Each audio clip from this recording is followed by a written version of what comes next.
Hi, I'm Steve Harris, Safe Money Steve at Harris Retirement Advisors. And I've started a new video series explaining the types of annuities available today and why people buy them for retirement planning. Today, we'll focus on what's called single premium immediate annuities, or SPIAs. I'll explain what they are, how they work, and why people would buy them. Now, because I've spent most of my career in financial services industry training advisors on annuities, you'll likely hear something you've never heard before. So let's get started. First, what is a single premium immediate annuity? It's also called a payout or an income annuity, and it's the true definition of an annuity, which is defined as a series of equal payments. So in reality, we all own an annuity account. It's called Social Security. You know, that government program that will send you payments at retirement for the rest of your life. So let me tell you how I learned about them. I worked my way through college in the mailroom of a major life insurance company in Atlanta.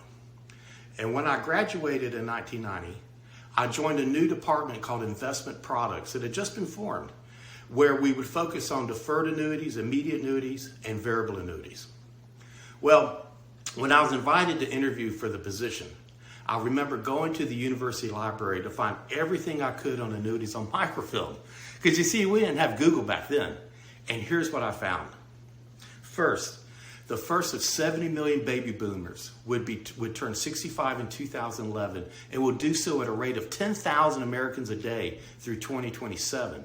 And like today, they were concerned about inflation, taxes, market risk, and to a lesser extent, running out of money. Because you see, in 1990, about 60% of private sector employees had a pension plan.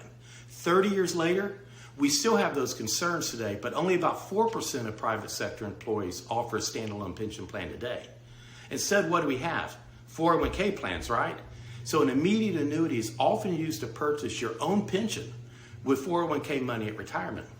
And as the name implies, the SPIA is funded by a single payment called a premium, and income must begin within the first year. That's why it's called an immediate annuity, as opposed to a deferred annuity when payments can begin after the first year.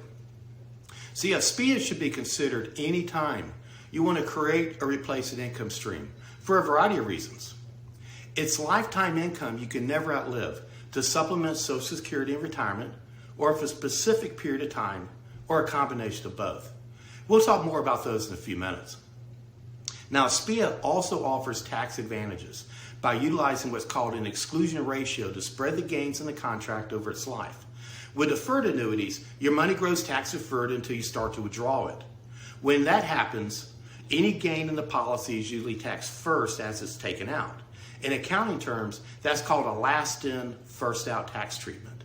With an immediate annuity, however, taxes that are due on the gain in the policy are spread out over the life of the contract. So each payment is part gain, and each payment is return of your own money. The part that's a return of your own money is excluded from taxes. That's why it's called an exclusion ratio. Now, we could spend an hour talking about exclusion ratios, so just send me a note below if you want to learn more about how SPIAs are taxed using exclusion ratio. But just to be clear, if an immediate annuity is funded with IRA, 401k, or other types of qualified money, the exclusion ratio is 0. Since you never pay tax on that money, the definition of qualified money, then taxes are due on 100% of every payment, just like any other distribution from an IRA. That's what SPIAs are. Now, how do they work? Like I mentioned before, immediate or payout annuities are funded with a lump sum single premium payment. This is sometimes from a 401k. It could be from a pension buyout. What's a pension buyout? Well, a pension buyout occurs when a company wants to relieve itself of future pension obligations and the cost of a traditional pension plan by offering a lump sum to participants in the plan. This kind of goes back to why companies quit offering pension plans called defined benefit plans and replace them with 401ks called defined contribution plans. Because you see, companies figured out it's a lot less expensive to offer a match on a 401k instead of the cost of a traditional pension plan. So some companies will offer a lump sum that should represent the present value of those future payments for the employee to manage themselves. So the retiree or the soon-to-be retiree now has a retirement nest egg, either through IRAs, 401ks, or a pension buyout that they need to provide income for during retirement. Well, you know, that's a tall order and a huge responsibility. If that person wants to start a lifetime income within 1 year, they should consider an immediate annuity to do it for them. and that's providing a guaranteed, reliable income for themselves and or for a spouse for as long as either of them's alive. Now, before we get started, we should probably quickly identify the potential 4 parties to an immediate annuity. The first is the owner, and that's who typically purchases the contract. The second is the annuitant or joint annuitants, and this is the person or the people whose life the annuity payments would be based on. A third party may be a payee, who's usually the owner, but may not be, and that's who receives the payments. And last, you have the beneficiary. The beneficiary would receive any remaining payments due, if any, if the annuitant dies. Now that sure seems like a lot of people involved, but often the owner, the annuitant, and the payee are usually the same person.